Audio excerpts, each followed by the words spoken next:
All right, first and foremost, all praise, honor, and glory is to Yahweh, Ba'ashem Yahushua. Double honors to my teachers, the apostles and elders of Great Millstone. Also, shalom to you fellow laborers and you sincere brothers out there that's continuing in the work. All right, so I want to entitle this lesson, Being Spiritually Prepared for the Perilous Times, or something to that effect. And the key words in that is being spiritually prepared, all right? Because the times we're approaching, all right, which pretty much all hell is about to break loose, all right, the time of Jacob's trouble. The only way you can prepare for that is by being prepared spiritually. And how do you prepare spiritually? By simply going into these scriptures, man. All right, scriptures tell you that knowledge and wisdom shall be the stability of thy times. Isaiah the 33rd chapter, man.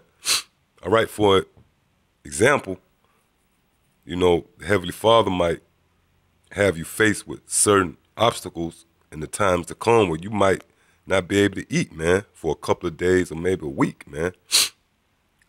But when you think about the scriptures, when Yahushua, he fasted for 40 days and 40 nights, all right? And something as simple as that can get you through, man. All right? The simplicity of the scriptures. And it's not so hard, all right, or being spiritually prepared is not nothing complex, man. It's just going into these scriptures. Because when you spiritually invested to the scriptures, you're going to reap the benefits of that. Why? Because you're going to, at some point, come across countless of, you know, instances where the Heavenly Father delivered his men, man, in a spectacular fashion, man. All right? And guess what? That same power exists to this very day, man. He's alive and well, and he's going to do even more marvelous works when delivering us and preserving us through the times to come. All right? So this is the book of Romans, chapter 15 and verse 4. For whatsoever things were written aforetime were written for our learning, that we, through patience and comfort of the scriptures, might have hope. Yeah, so while these people out there who are not in tuned in the scriptures, well, all they hope will be lost, we're going to have hope, man. All right? When you reflect back on Daniel and the lion's den, all right, Shadrach, Meshach, and Abednego, Lot, Joseph, the Apostle Paul, and all the countless times the Heavenly Father delivered him, we're going to have hope, man, in opposed to these people out here who don't know what the hell going on, man. All right, so I want to read an account in the scriptures which pretty much the Heavenly Father exhibit his power, man. And he's going to do even greater things in these times, man. All right, this is 2 Kings chapter 7 and starting at verse 3. And there were 4 leprous men at the entering of the gate, and they said one to another, why sit we here until we die? If we say we will enter into the city, Salaki, if we say we will enter into the city, then the famine is in the city, and we shall die there. And if we sit still here, we die also. Now therefore come and let us fall into the host of the Syrians. If they save us alive, we shall live, and if they kill us, we shall but die. Yeah, so to set the stage, all right, you had these 4 leopard men posted up at the gate, and they was faced with a dilemma, man, all right? All hope looked like it was gone, man. All their options was bleak, all right? They said, look, if we sit here at the gate, stay posted up here, we gonna die. If we enter into the city, the famine gonna kill us. So let us just fall into the hand of the Syrians, and if they save us, you know, we'll live, but if they kill us, we will but die, all right? We're gonna die anyway. So reading on in verse 5, and they rose up in the twilight to go into the camp of the Syrians. And when they were coming to the uttermost part of the camp of Syria, behold, there was no man there. For the Lord had made the host of the Syrians to hear a noise of chariots and a noise of horses, even the noise of a great host.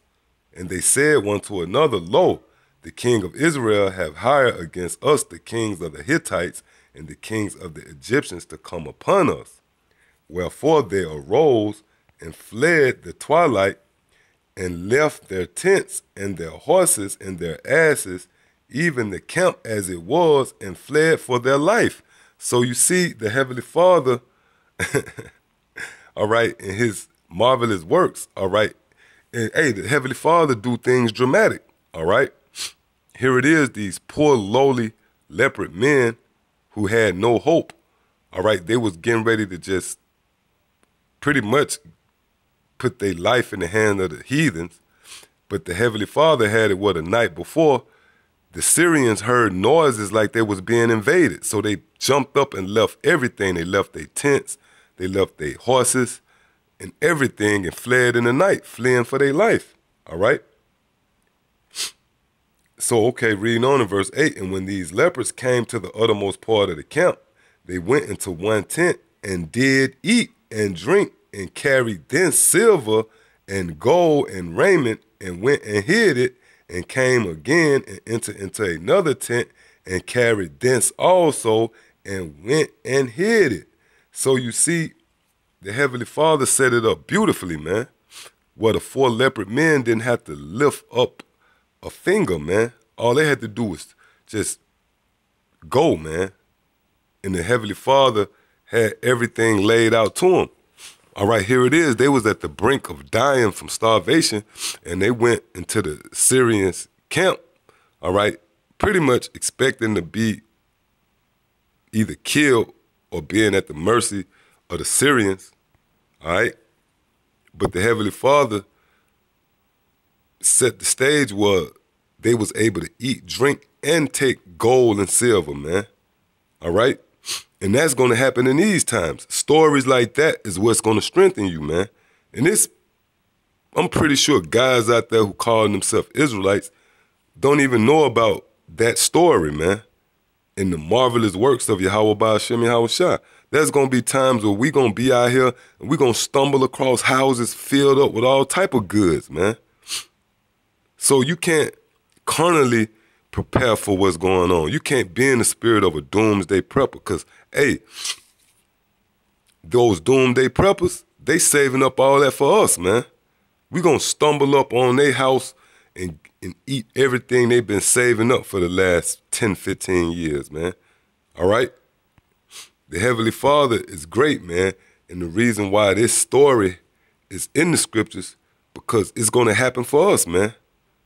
It's for us to read it and believe that that's the way the Heavenly Father operate. So when we faced with those trials, you know, then we going to have hope that the Lord can do the same thing for us, man, like he did for those lepers, all right?